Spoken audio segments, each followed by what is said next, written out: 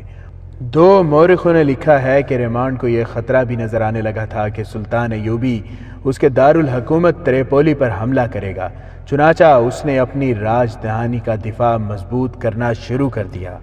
الصالح ابھی ناتجربہ کار تھا۔ اس کے ایک دو مشیروں نے اسے مشورہ دیا کہ وہ سلطان ایوبی سے صلح کر لے، مگر سیف الدین اور گمشدگین وغیرہ نے اسے مدد کا یقین دلا کر سمجھوتے اور صلح پر آمادہ نہ ہونے دیا۔ انہی میں سے کسی نے اسے بتایا کہ صلاح الدین ایوبی چند روز کا مہمان ہے، 9 فدائی آ چکے ہیں۔ وہ مذہبی پیشواؤں اور صوفیوں کے بحروپ میں صلاح الدین ایوبی کے پاس یہ درخواست لے کے جا رہے ہیں کہ وہ آپس میں نہ لڑیں اور صلح کر لیں۔ سلطان ایوبی ان کے احترام کے لیے انہیں اپنے پاس بٹھائے گا، اکیلے ان کی بات سنے گا، اور فدائی اسے نہایت اطمینان سے قتل کر کے نکل جائیں گے۔ انہوں نے الصالح کو یہ خبر سنا کر جھانسا نہیں دیا تھا کہ جس وقت سلطان ایوبی الرستان کے سلسلہ کوہ میں بیٹھا اپنے اگلے حملے کا پلان بنا رہا تھا، تو پیشہ ور فدائی قاتل یہ سوچ رہے تھے کہ اسے کہاں قتل کیا جائے۔